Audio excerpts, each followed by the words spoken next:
In a previous report for this series, we spoke with a journalist from a local Chinese language paper. She told us about countless cases she's covered during the pandemic of New Yorkers of Asian descent donating to hospitals and others in need. A lot of these stories we knew. But she also told us in all but one of the cases that she covered, the Good Samaritans were themselves victims of anti-Asian hate or had a family member who was targeted. We set out to learn more about these stories and have this special report tonight.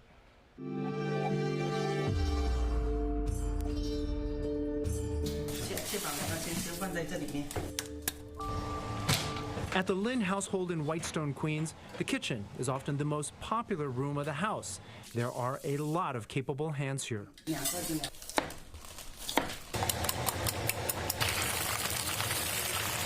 For Albert Lin, a sophomore at Bronx Science, his two younger siblings, and their parents, it's about more than sustenance. Food under this roof is about family, doing things together, for each other, a form of caring that cannot be delivered by takeout food from an app. As the pandemic gripped New York last year, coincidentally, reports of hospital workers unable to eat got Albert heated. Seeing how the doctors and nurses at the ICU, they're working tirelessly, risking their lives to deal with this virus, and to hear that they don't have the time or place to get lunch, it was like, come on, really, they're working so hard and they don't have the basic necessities. So that really made me want to do something about it. And this is what he did. Each week, Albert, his mom, his siblings started cooking as much food as they could out of their home kitchen, over 40 meals at a time, packaging them individually, then loading up a car to deliver to 2 different hospitals, complete with card. His act of generosity for total strangers was featured in the ethnic press. I felt really great. I felt really happy. I really felt that I made a difference. On the other side of the East River, also in the middle of the pandemic, then freshman NYU student Bingteng Mao started translating hospital information that was previously only available in English, creating the East Coast Coalition, or ECC. It's expanded language access to include Japanese, Spanish, and Hebrew, and more. Happy to be here. Working for a more inclusive healthcare system, he got the attention of the Clinton Foundation, which gave them a grant to increase their impact.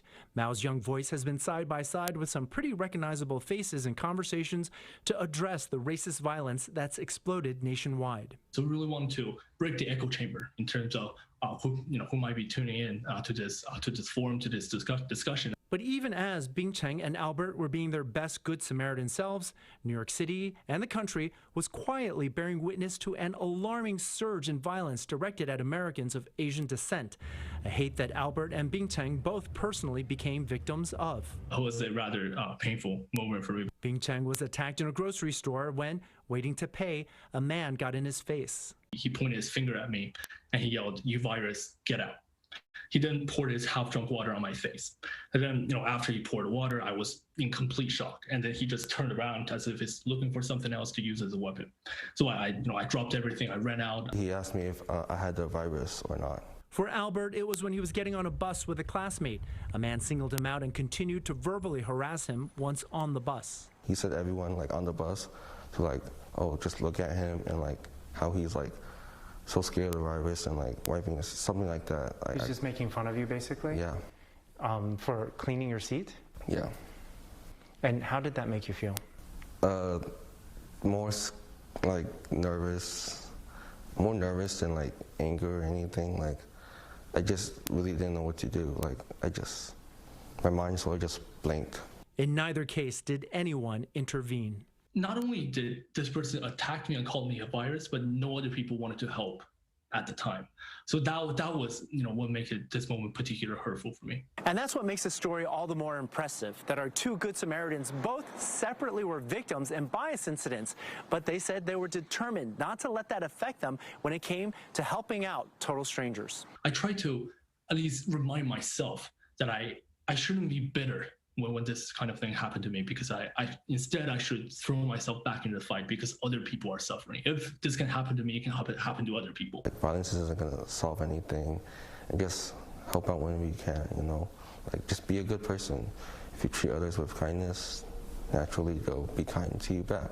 Just as Albert is inspired by his mother, Connie Chen, Bin Cheng is inspired by his mother, Chao Liu, a doctor among the first to treat SARS patients. Not knowing what might happen, she left him a note in case she was killed. He found it by accident and never forgot her message. She ended the letter with a Chinese proverb that means basically don't avoid doing something good just because it looks small. Like that's what you should strive for in your life. And that become one of my guiding values. Forging their own guiding principles to pave a way out of a cycle of hate. Now, our thanks go out to journalist Rong Xiaojing for her help bringing awareness to this at a time when even healthcare workers of Asian descent are confronting hate and racism while treating COVID-19 patients.